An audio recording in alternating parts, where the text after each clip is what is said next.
Trying. All right. Here we are. Hey, welcome back, Brad. Thanks, You buddy. missed the big show yesterday with Sean. Yeah. I listened to it though. You guys did a good job. I was impressed. Went long too. Yeah, well, you know me. I just talk and I'm conversational and I don't have a script. That's why I was kind of joking with Sean. I said, normally Brad keeps us all organized here and on point. But if it's me, we're just going to wander around and talk about just about everything under the sun. So, but it got into a really good discussion about mining and proof of work and what was it called, stagnant energy, or there was some phrase about like non-recaptured energy stuff that's just doesn't get used. So to power mining. So it was, the methane flares. I think Sean brought up the composting one, and a couple of others using different types of methane. And to me, look, that's, that's stuff that people aren't really, outside of our circle aren't thinking about at all. So it's always good to talk to him. He was under the weather though, as you know. Yeah, definitely. I sent him a thank you this morning saying thanks for doing it. Appreciate you doing it sick. So that's good. That's good. Otherwise, it would have just been you rambling on. Yeah, that always gets difficult when it's the man talking to the man in the mirror, basically. That's always a worrying sign. That's funny. Sometimes my daughter's giving me shit. She's like, who are you talking to? And I'm like, oh, I'm just game theorying stuff in my head right now. No, I know exactly what you mean. You mean. That's fucking hilarious. So I'm trying to see if I have much news here to load up today, because I did do a list of, I'm not a big fan of trying to do the year in review shit, but I started hammering out kind of highlights from the year, and they're all fucking depressing. There's nothing where I'm like, woo, that was great. So I don't know. I'm gonna go through the list, but it's kind of crazy. Let me just jump before you go to the list on something something that Sean said yesterday. He was like, talking about Terra and stuff, and he goes, the one thing I loved about Terra was that giant wick down. And it's like, and I started thinking, all those total clusterfuck disasters, totally benefit that trading strategy, where you're just sitting in stasis waiting. And then when the big move happens, I guess you got to make sure you're ready for it. But, then, you take advantage, obviously, in big ways. So it's funny how what were we just trying to say? Terra disaster has a positive too, on the other side of it. So definitely. It's hard. For the guys it's hard that to put these lists together. Out of it, they made a lot of money. Yeah. Absolutely. I couldn't agree more. Absolutely. I'm trying to pull up to see if there's anything brand new here today that we really need to take a look at. And I'm not seeing a shit ton. Japanese version of FTX is actually going to start withdrawals in February. The Japanese government's doing something to make that happen. So that's interesting. That when a government wants to, they can move fast. Kathy Wood is buying more Coinbase. Thinks it's a bargain, so she's stacking up on those coin shares. Is that what they're called? They're coin, right? That's their ticker. Yeah, COIN, I believe, is a ticker. So she's out there buying up more of that shit, which is interesting. And then I saw while I was traveling that this freak show Andrew Tate got arrested. Do you know this guy? I don't know him, but I sort of figured it out. I loved Ali G's tweet though, showing a tombstone with Tate on it and Greta Thunberg over the body. It was hysterical, man. I mean, everybody's just going Greta 1, Tate 0, and I'm like, I was following that story at all. Somebody actually edited his Wikipedia page about his fights and put at the top of the list, because it shows each fight, and they put at the top of the list, opponent Greta Thunberg lost. And then the arena was Twitter. And then the fights below it were like, some other Romanian dudes he was fighting, I guess, MMA. look, I think Greta Thunberg's a little bit over the edge, but that was fucking hilarious. I mean, well, what? The funny, I mean, not funny, haha, but funny in whatever way.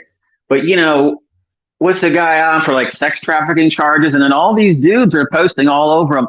I was a lost and lonely young man until I met Andrew Tate, and he, did whatever to help those kids out. And I'm like, what is he doing? Recruiting boys, or is he trafficking? No, no. It's so bizarre. The problem is he has tons of teenage boys that look up to him and see him as a model for being a man. And he is a total piece of shit, abusive asshole, treats people to be shitty and selfish, and just he's a piece of shit. He's just a scumbag, and he's making bank by being an asshole. And look, he is no different than all the other arrogant assholes in DeFi. Like, I mean, everyone it's that same thing. This human need to find someone who is a total dick and who has a total ego problem and worship them and follow them. So look, it just, the whole thing is a fucking spectacle. And look, if he was trafficking and abusing women, then look, I hope he goes to prison. And a Romanian prison doesn't sound like a lot of fun to me. Yeah, no, I think I don't know. Yeah, I think at that point, then you become the trafficked one in that Romanian prison. Yeah, so he's going to find out what it's like to treat women like shit. Yeah, being on the wrong end of the power dynamic never works. Yeah.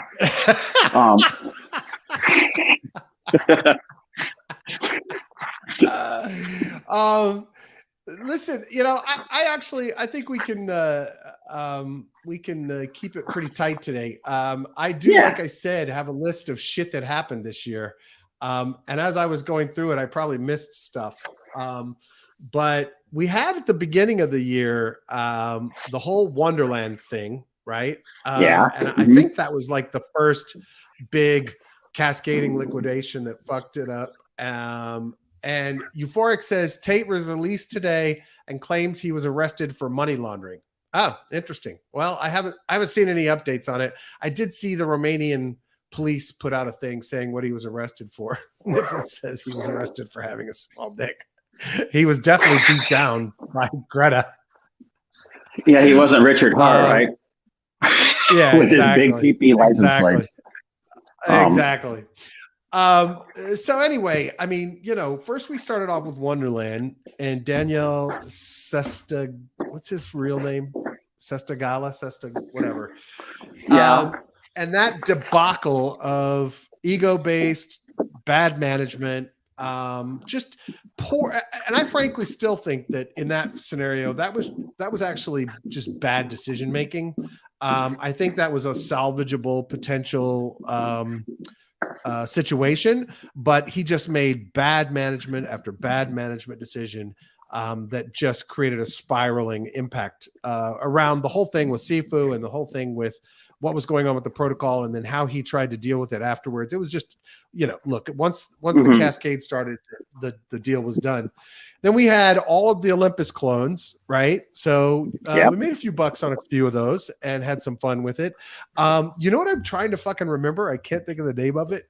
What was the one where we live streamed the project that was doing the Snow Dog? That was it. I couldn't think of the fucking name of it. Snow Dog live streaming that was insane. I should put that clip out. I'll retweet that show. But that was nuts. Trying to catch that and missing I think I had $40,000 on the table and missed that click, but that was insanity. That was just nuts, dude.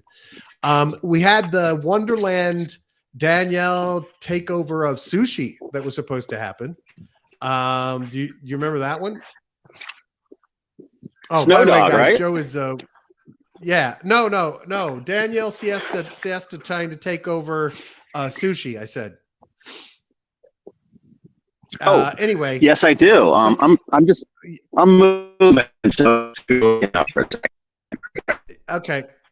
You're breaking up a little bit anyway. So we had Danielle trying to take over sushi, and that was supposed to be the big salvation of merging sushi with the Wonderland tool protocols, and that was going to be the thing that really brought sushi out of kind of the doldrums that it was in. And of course, then shortly thereafter, the entire Wonderland fiasco occurred. And so sushi was left in a worse position than it was prior to the attempt by him to take it over. So that was a real total mess. Let's see. Niblet said, cascades of bad business decisions after a meteoric rise by a complete douche seems to be an increasingly common pattern, almost like their rise was due to luck more than acumen. Yeah, look, I mean, I think the rise has to do with arrogance and an attitude, and the luck is part of it. But I think there's just this need for people to worship somebody and to be a part of a cult. And for some reason, they think that's how tribes are supposed to work. It's a sad statement on humanity that so many of these assholes rise up.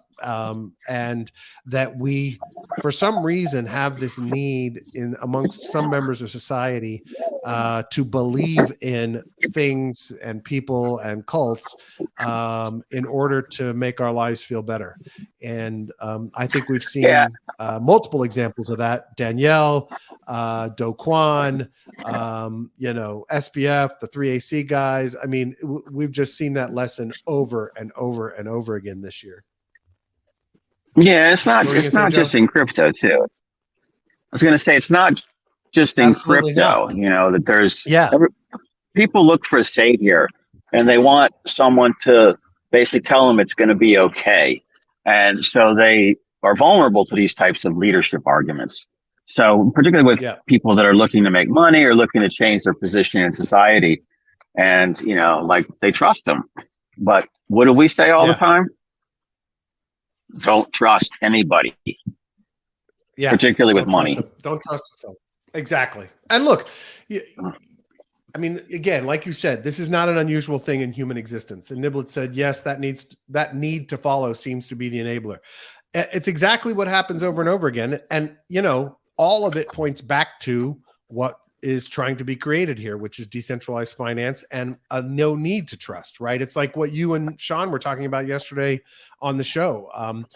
His whole argument, which comes from a libertarian perspective, right? Which is the reason he's in this is you shouldn't have to trust anyone. You should be able to have a system that functions without trust as a necessity, except for trust in yourself. Right. And so that problem can be somewhat solved with decentralization. But at the end of the day, there will still be people who come into this system, this decentralized, trustless system. But the trust then becomes, I trust them to deliver what they said they were going to deliver. Right. I trust that the code will do what it says it will do. I trust that the project is going to be a big success because the next bombastic, arrogant asshole says he's created the next greatest thing. And so I think that is always going to be a problem in this world. But hopefully what decentralized finance will do will allow us to level the playing field against the assholes and allow people to kind of actually start understanding and seeing what's working and what's not working using the data that's available on chain in order to make better decisions. Right. And so that becomes something that also, I think, from a decentralized finance perspective, allows us to get better at being humans. Euphoric says people have been conditioned to trust. Euphoric says people have been conditioned to trust the biggest cult called government. Look, I think there is part of that is true. I think, look, trust in government is at an all-time low right now and has been on a steady decline for a large number of years. And look, at the end of the day, government is just people, right? And it all comes down to incentives. It all comes down to understanding the incentives of those people that are in positions of power in government and what they want from it. And until people engage and take part in the system and make their power known as voters and actually involve themselves in the process, then that's what we're going to continue to get stuck with. But I definitely agree with you that there is a trust there that shouldn't be necessarily all the time. Yeah, you got to look out for yourself, and and then you also have to think about making sure the governments don't go authoritarian, so that then they have all the power too, to enforce your Yep. daily lives. So that's something that we have to, again, how do you do that? You vote, you go advocate for your positions, just do all the things like the way we engage on this show, but you do it in the political Yep. world, if that's your thing. But I do Absolutely. think that there is a lack of trust out there. And it makes sense, over the last 15 years when you see what's happened in various markets. But I tend to think it's more of the finance side that I distrust. Yeah. Government policy people, they're all just, I don't want to say anything, you know, how do I say this the nice way? Their incentives aren't really aligned to do a bunch of stuff like you do in the private sector. Their incentives are Right. to survive, and Exactly. and sort of what would be the word? Sort of manage I guess, the system, so to speak. But then when you get people in too much power, then they get corrupted, and then it shifts from the people to the person. And once that starts happening, then you need those checks and balances. And I think, in Absolutely. finance, same way. One thing Sean said yesterday that I was really, he has a term, instead of proof of work, the banking system, he calls it proof of violence. And I was like, that's an interesting way to think of it. Because it's, proof of enforcement, proof of power, it's Yep. those things. With the, I guess the violence part is the threat of enforcement.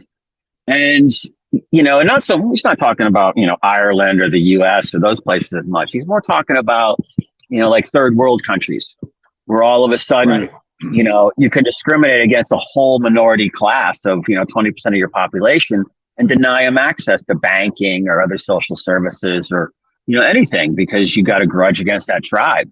That's where That's I right. think, these principles can really play out. I mean, we've got all of our first world problems to deal with, but it's so many orders of magnitude more severe in these other countries. Yeah, I agree. And they're the ones that Absolutely. they seem most susceptible to these culty leaders too. That's the thing that's troubling, Absolutely. Absolutely. Shizzy said, so Greta is now the top G.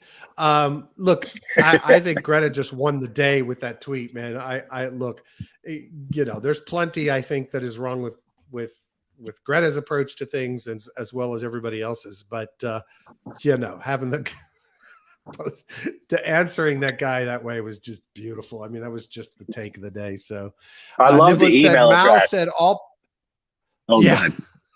God. Mal said all power flows down the barrel of a gun. So Sean and Mal agree. Well, look, I mean, it's a common this proof of violence thing. I think is where, and Sean can always chime in next week or on text here. But this proof of violence thing is a common libertarian model, and it's funny because I don't consider myself a pure libertarian. I consider myself a very social libertarian. And business and in capitalism lean very heavily that way. But there are some things I still don't trust companies and markets to do, like pharmaceuticals and flying planes with or controlling the flight of planes or safety issues. So there are some things I still have difficulty letting go of. But the common argument is this from the libertarian side of things is that at the end of the day, all of these rules have to be enforced via guns, right? So yeah, the point is that any laws or regulations that exist in the world, the only way ultimately to enforce them is threat of violence, right? That whether it's the threat of violence that you're going to be imprisoned and so they will use a gun to bring you to prison, whether it's the threat of violence that you will be shot because you are trying to defend yourself or you have a gun or whatever you're doing. I think that's really the argument is that regulations from government almost always is that there is a threat of violence if you don't comply with the regulation. And if you violate the regulations, your imprisonment is at the point of a gun to get you to be put into jail. And so I think that's the argument of proof of violence at the core that the libertarian model has. So, anyway. It's interesting. I can get part of that argument. If you Me do any too. traveling It out keeps west popping or back in.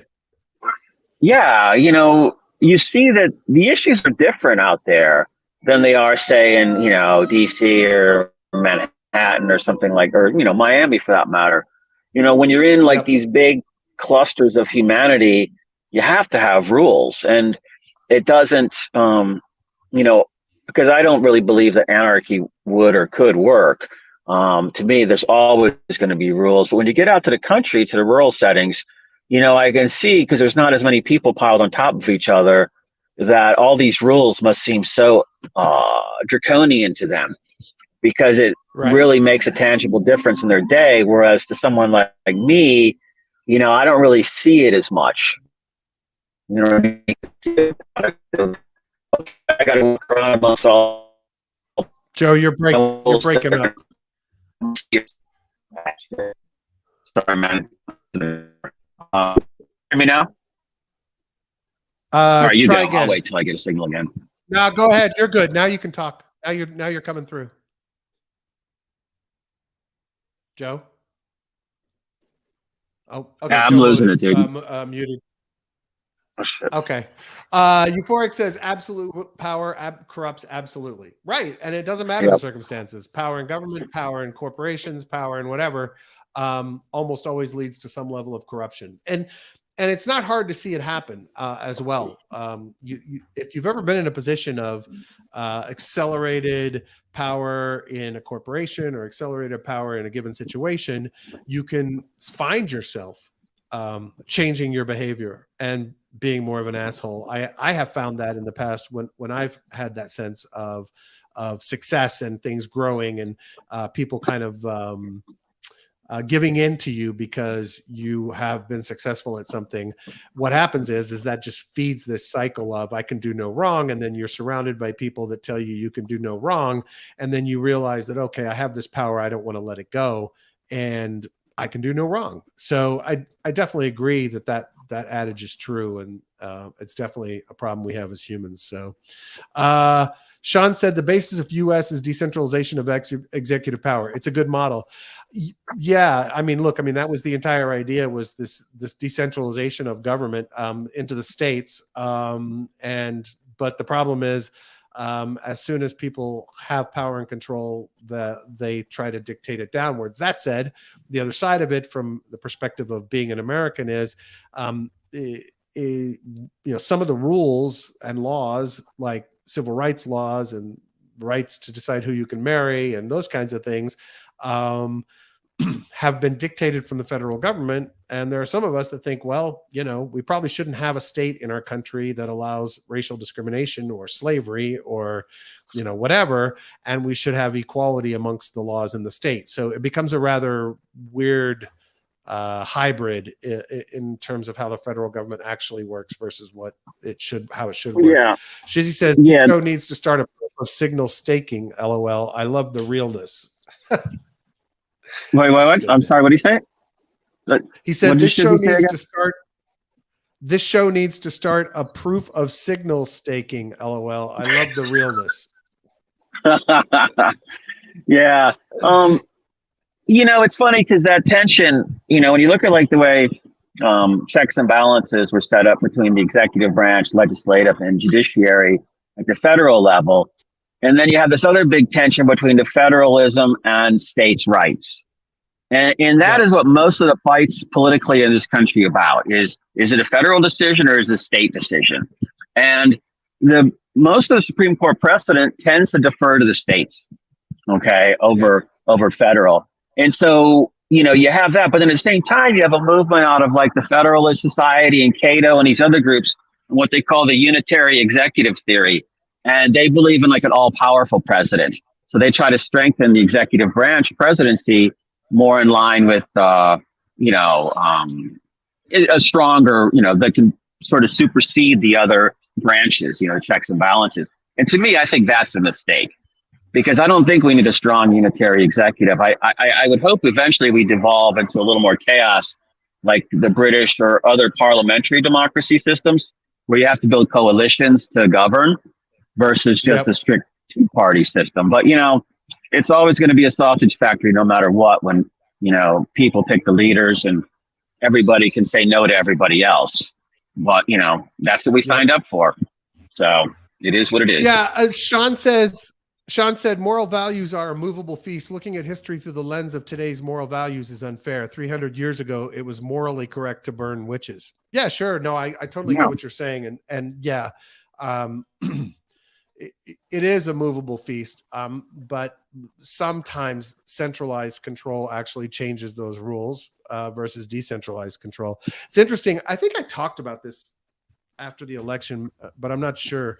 I did tweet about it. There was a really interesting tactic taken politically in the U.S. elections this last November, or previous to November, with the promotions, and that was people that were fighting against abortion rights in several states, 5 states, I think it was, and they joined together and took a strategic approach to that specific issue that peeled off voters that typically were more conservative and would not have voted for, say, Democrats, and peeled those voters off to vote to support abortion rights or in opposition to amendments that were being added to state constitutions. And it dawned on me, and they did that by emphasizing freedom to do with what's your body, freedom. They would put ads together for congressional candidates and for the issues about freedom of guns, freedom to do what you want with your body, et cetera, et cetera. And those campaigns were incredibly successful. And the thing that it dawned on for me was that is a form of decentralization of government decisions that I could really get behind, because in the United States, and I'm sorry for everybody outside of the United States to be stuck on this, but inside the United States, this polarization of the electorate, which is so stark and so strong right now, and causes shutdowns in Congress and causes the government to not function efficiently, et cetera, et cetera. It is because we believe we have to stick with what our tribe says. Right. And that's normal for humans. Right. So I'm a Democrat. I must vote for all these Democratic things, and everything the Democrat says is right. I'm a Republican, blah, blah, blah, blah. Same thing. Right.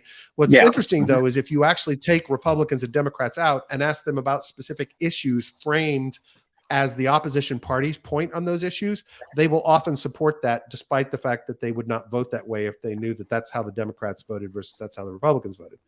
So what this experiment taught me was that there was a way that one of the things that we most need to do from a decentralization perspective in governing and voting and elections and democracy is to be able to bring it away from congressional voting and bring it into states' rights voting, but voting on these amendments and these issues as constitutional amendments or governance laws and regulations by the states, and allow people to make decisions based on the actual issue as opposed to what they think their tribe is supposed to do. Anyway, rambling on about that, but I just thought it was really interesting how that allows it to happen. Now, in the state of Florida, the Republicans have controlled the state government for decades, and they have dramatically weakened the ability of the people in the state to do constitutional amendments without giving approval by the legislature in the state. But that is still a vehicle I think has potential for showing how decentralization of governance can actually occur.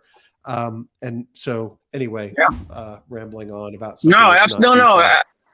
Absolutely. I can't remember what's those brothers. I think it's the Koch brothers or whatever, that they've been running around for like the last 20 years in the state legislators, nominating people that fit their view of the state rights versus federalism. You see a lot of that going on the progressive side too. So you see all these battles. But I think when you're talking about the abortion issue, I'm thinking about the Kansas vote in particular, which, who would have thought that, 70% were with, I guess the women's rights side of it. Let's put it that way. And that's because it was framed that way. Once you frame it up as, should women be allowed to do whatever they want? It's a pretty easy question to answer. And if you're answering it wrong, you're pretty much dead in the water at that point. So I think it's how we phrase things linguistically that gets people tripped up. Well, and I think the most important thing here is prying issues away from party, right? And that's why I'm for ranked choice voting, That's why I'm for, decentralizing the election process so the concentration isn't on party and tribe. It's separating an issue away from the tribe so that it's framed as people think about it. So people can think about it as an issue vote as opposed to thinking about it as, oh shit, I'm a Democrat, I have to do it this way. Or, oh shit, I'm a Republican, I have to do it this way. And I think that's what's really important. I think you're right. The framing of it is what's critical. Niblet said, I buy all of this, but Peru provides a counterfactual: 6 presidents in 5 years and political chaos because of weak parties and weak executive. Yeah, no, look, I mean, at the end of the day, I mean, obviously there are a number of factors that go into the chaos there, but yeah, I get what your point is. Yeah.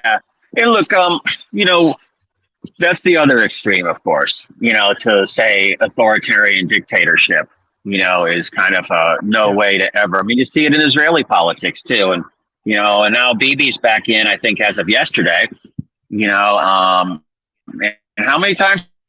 3 times. And total chaos in that political system. And you see a little bit, you see a lot in Britain now too. So it's not quite that extreme, but it's also not authoritarian dictatorship. So it's somewhere in the middle. And again, I don't know the answer. Yeah.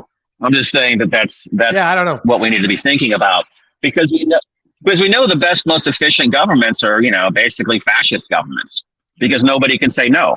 Okay. So, we don't want that. Okay. They're very efficient in making decisions. It doesn't mean they're making correct decisions. We need this messy hodgepodge of opinion and these sort of halfway decisions or in the middle of the road compromises that everybody hates, but they work. And that's kind of the thing I think a lot of people have to understand or think through when they make choices. But, like you said, it's, you have these 2 groups, some strongly, I mean, they basically inherit party identification, as Democrats and Republicans.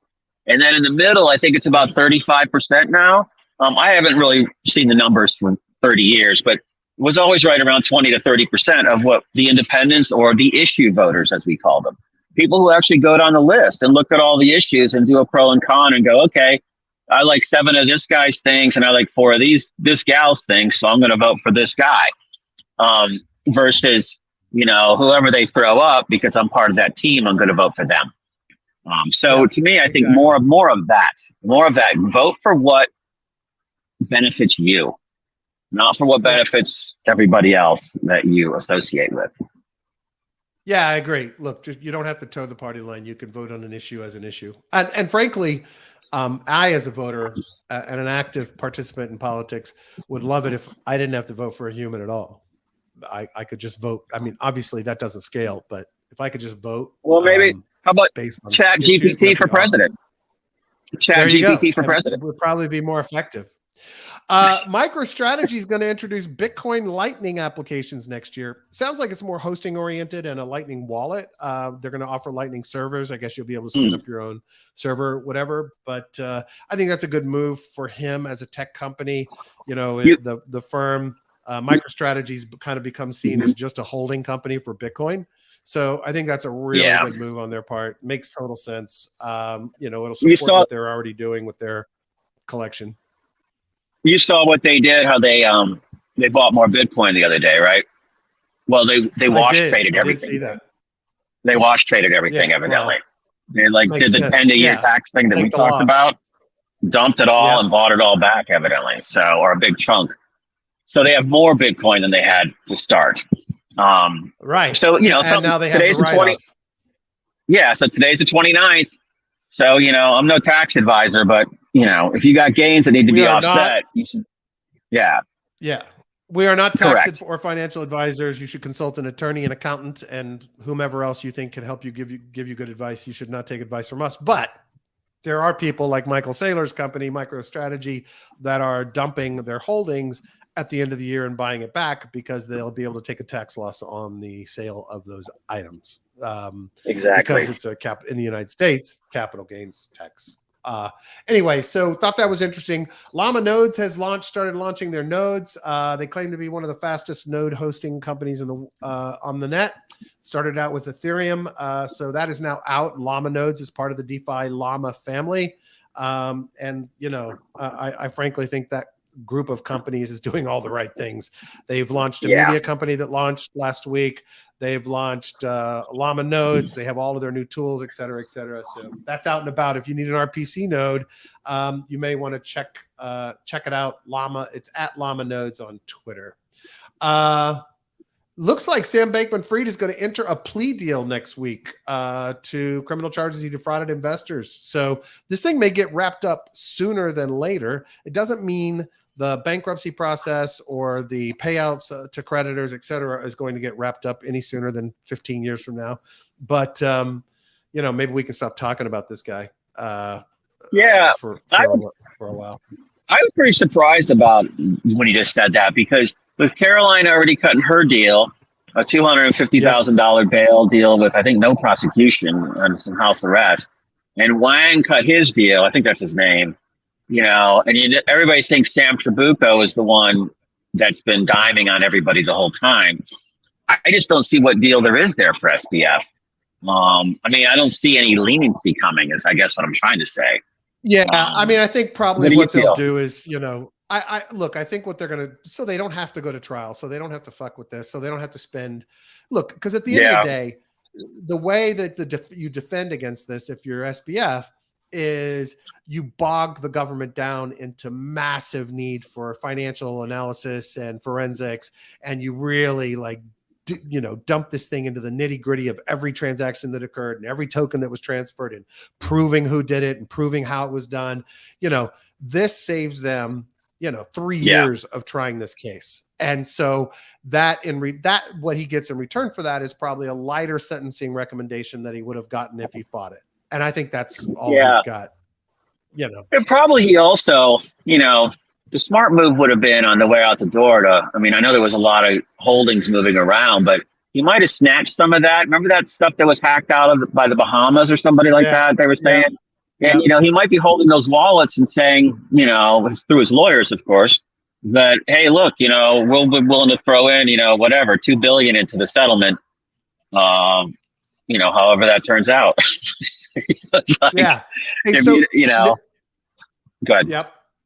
Niblets asked, if I'm sitting in approximately 30,000, is it better to buy ETH or Ethereum nodes? Well, look, if you're going to buy 30,000 worth of ETH, I would stake it.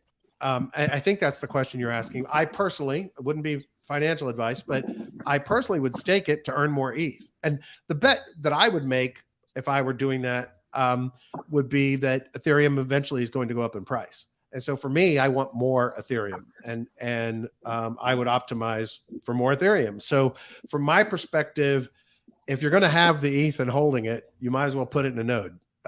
But I can't argue one way or the other. He said ETH is more liquid, but nodes deliver reliable cash flow on top of unit price appreciation. Yeah, but you don't have to go in for a full stoat. Use a liquid staking operation. Rocket, Lido, Anchor, those are all, I shouldn't say those are all. Some of those you can actually do liquid staking and pull your money out anytime. You're just not going to earn as much as you would if you set up the nodes yourself. So that if that's what you're worried about is being able to get liquid and get out of it, that's where I would look from my perspective. What's that? Yeah, I was going to say also, I was on Geist this morning and I saw that they're paying 5.8%, I think, plus another couple of points for ETH. If you borrow against it or at least deposit it. So there's a lot of other stuff out there in that 5 to 7% range that you can find. But of course, you're taking protocol risk. It's not just node risk. So I kind of might lean toward that staking in the nodes just because, like you, I believe it's going up. And particularly since it's deflationary, I believe it's going up. So, I guess however you do it in a risk efficient way is the smart move on nodes. Shizzy said liquid staking has huge risks too. And I agree. There is still protocol risk with liquid staking, and you're risking whomever you're doing the liquid staking through. So that is definitely some risk as opposed to holding the node yourself. Now, Niblets, if this is something you figure, you're going to hold for years. My own personal belief is that Ethereum is eventually going to allow you to withdraw those nodes and you know, you can gain back if Ethereum goes up. But, you know, that's certainly up to you. But Shizzy said third-party risks are scary. Yeah, Shizzy, I totally agree with you. But look, I mean, everything in this space is every protocol that you would invest in this space is seemingly a third-party risk, whether it's hacking, exploits, whatever. I mean, there's always the risk that there's something wrong there. Now, in terms of liquid staking, maybe there's a higher sense of risk there, because if you're doing liquid staking with a third party and you're not doing it with like a rocket pool where you know, somebody else has to custody and control your coins, then yeah, there's even more scary risk there in terms of just kind of what we've seen with centralized exchanges. So Sean said being illiquid in a bear market is scary. Definitely. I get that. Look, you know, everyone's talking about hitting the bottom here in the next few months, and that there's life-changing money to be made. And so maybe Niblets, you don't want that money locked up in real nodes. So your options really are, you know, locking it up because you just want to hold it and not deal with it and mess with it. Being able to be liquid and being in a liquid staking opportunity, but taking on the risk of third-party risk and contracts, et cetera. Or, you know, sit on USDC, wait till you feel like we've hit the bottom, and buy in at the bottom for the long march up. I don't know. Trader Joe is now available on Avalanche and now Arbitrum. And I'm seeing more and more shit moving to Arbitrum, Joe. And it seems to be the winner of the year as far as I'm concerned. I mean, Polygon had an amazing year. Don't get me wrong. Lots of amazing deals, big companies, Coca-Cola, Starbucks, et cetera, all deploying on Polygon. But it's hard to argue with the fact that Arbitrum has really had a nice growth trajectory over the last year. And a lot of projects launching there, a lot of people moving there. I think there's a lot of opportunity there. But speaking of moving, two of the biggest Solana NFT projects, and I'm not going to remember their names right now. I had the article earlier, but can't find it, are moving to Polygon. And frankly, the big drops in Solana over the last few weeks after the whole FTX debacle, and then just in general, I think people are losing faith in Solana itself as a chain and as a platform. People are saying that there's still more downside for Solana, which has dropped precipitously over the last few days. I personally am not making any bets on Solana, and I think there's a lot of developers looking to move off of Solana, including a couple that I talked to that have successful projects that are moving off. So anyway, Shizzy said Trader Joe on Arby. This is big news. Don't know how I missed that. Yeah. They're launching their new liquidity book AMM system, which I haven't taken a deep dive into, but sounds pretty cool. Sounds kind of like a cross between a hybrid between a couple of different protocols. But I know that Trader Joe is going very hardcore on trying to be rather than the copy paste that they started as, or the fork that they started as, trying to be a hardcore player in the space with innovative technologies. So really cool to see them making this move. Yeah, I like it. I mean, I've been messing around in Arbitrum for a while, and I remember at the beginning when everybody first started there, when it was like Arby's Finance or something, and I went in and I'm like, oh, interesting. You can bridge in pretty easy, you know, costs are cheap, but you know, then there wasn't a lot going on. And then lo and behold, a year and a half, 2 years later, I mean, it's packed with, you know, now Trader Joe's is the DEX, but there's other ones, there's perps, there's everything there. And some really cool other protocols. I mean, I think I'm in about, you know, I bought chunks of like 15 or 16 things on there just because, I was chasing airdrops basically. Airdrop. So I got exposed. Yeah, it's coming eventually, but who really cares? But yeah, I could use a couple grand. But the thing is that, it made me look at a whole bunch of those protocols. And sorry, I didn't mean to make you laugh too much, but, they're cool. So I recommend more people head over there and spend time, because it is going to be one in the next cycle in particular that I think is going to be outpacing Solana, Avalanche, hopefully not Phantom, but, those legacy ones. I think it's gonna surpass. So very interesting stuff going on there. Sean said, I'm guessing under Trader Joe is not Joe 007. I don't get the joke, but I'm sure it's hilarious. Joe 007. So that's a Bond reference. So there must be somebody James who's Bond. a big trader. Yeah.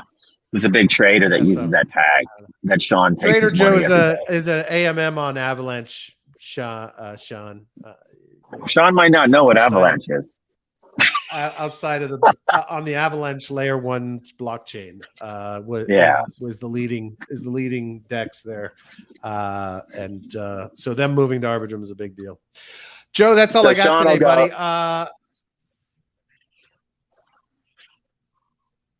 What were you gonna say, bud? Oh no, I was waiting for you again. We're waiting for each other, but no, I was gonna say Sean would, if you asked Sean the ticker for Avalanche, he would say $sign shitcoin.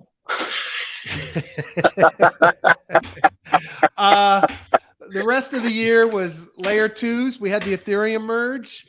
Andre Cronje with his inelegant, stupid exit on Phantom, but he's now redeeming himself in my eyes with really working hard to rebuild the brand.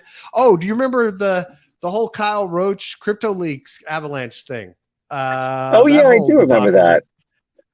All of these people that were just pieces of shit that have been totally saved by FTX. It's like, it's fucking hilarious, dude.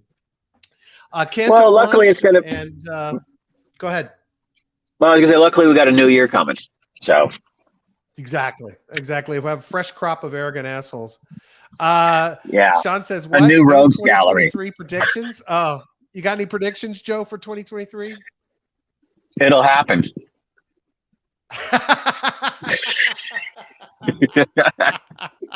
No, if I'm gonna, I wanted to do this. Yeah, I wanted to do a 10 list for this year, real quick. I mean, we can't do it now, but maybe we'll do it in Reddit or put it out on Monday's show. Everybody just put your 10 hold for 1 year portfolio, no trading, just holding spot 1 year, pick 10. I like it. And let's do that. I think you can put BTC and ETH and BNB in there too if you want. But pick 10, everybody, and then we'll talk about it on Monday, and then we'll just track it. Everybody put it in Reddit, and then we'll see who wins at the end of the year. Maybe we'll get the prize will be a guest appearance on the DeFi Lunch show. I fucking love that. That's beautiful, dude. All right, man. So everybody put down the top 10 coins you would buy on Sunday morning. Put those in Reddit. You don't have to do it on Sunday morning, but that would be the day to buy them on January 1st. And that'd be, you know what? We'll track it through the year, dude. Let's see how everybody's doing. Yeah, exactly. Like, you will not sell. You'll buy January 1st, and you will not sell until midnight, December 31st, 2023. Let's do that. That's awesome. All right. Yeah. Love it. Great idea. All right, buddy. wait. Everybody wants predictions, Joe. Shizzy says, last show of the year was a great one. Thanks, guys. Thank you, Shizzy. We appreciate it. And we'll see you next year. Joe said, see you guys next year. Shizzy said, we need some predictions, fellow. Okay, here we go. They want where Bitcoin and ETH price will be this time next year. What do you got, Joe? Okay. ETH. I'm going to go 2,800. Okay. ETH, BTC, Bitcoin. My call is by the end of the year, I'm going to say 35 grand. Okay. So 2,800 ETH, 35 grand for BTC. Okay. I was in my head 4,800 for ETH and 58,000 for Bitcoin. I'll take your picks. There you go. All right. Chizzy, what are yours, buddy? You guys put your predictions too for prices, Bitcoin and ETH and Reddit. We'll set up categories. Sean says BTC 225,000. ETH I'll take his 20.0. And so he $20. I can't decide if he's shortening it, but I don't think he is. I think he's actually saying ETH will be $20. I don't think that's I don't think he's actually being very logical or rational there. I think that's an emotional price choice, but cracks me the fuck up. Maybe he means 20,000. I love it, but he did not write it that way. He wrote 20.0. So who knows? Yeah. All right, folks. Thank you. a fantastic year. We had a blast hanging out, playing with you guys, talking to you guys. We appreciate you. We appreciate you taking part. Sean, thank you for becoming such a vital part of the show. We love having you on every Thursday. We appreciate you. We hope you are feeling better and that you get to enjoy your night at the pub and you don't have to throw Hillary Clinton off your bar stool. And Shizzy says 31,000 Bitcoin, 2,900 ETH. Nice, reasonable, conservative. Sean definitely confirmed that it was $20, not 20,000. And he gave us a hee. We appreciate all of you participating and helping, everyone throughout the year that has. Today, we appreciate Shizzy, Sean, Niblets, everybody that took part, that's listening and watching part of the show. We appreciate Euphoric. Thank you for being here. I hope everyone has a fantastic New Year's Eve and New Year's Day. Enjoy yourselves. Please be careful. We're at the point where we don't need to be drinking and driving, folks. There's Uber and Lyft or whatever you have locally. Niblet says to the moon or something. Yeah, definitely, man. Let's hope you're right. Thanks, everybody. Appreciate you. Please, if you'd like to have a one end of the year thing you can do, please rate and review us on Apple Podcasts or Spotify. It does a big help to us in our ranking in the algorithm. If you're watching on YouTube, please click the thumbs up. Make sure you subscribe and click the little bell for alerts. Tell your friends and family, tweet about it, whatever you like. We appreciate it. Joe, have a great day. Hey, thanks, everyone. It's been a great year. I love getting to know all of you guys. And it's going to be a much better 2023 for everyone. And thank you, Brad, for always doing the heavy lifting on this show and organizing it and making it all work. I really appreciate it. So all you guys have a great New Year. I appreciate doing it with you. All right, everybody have a great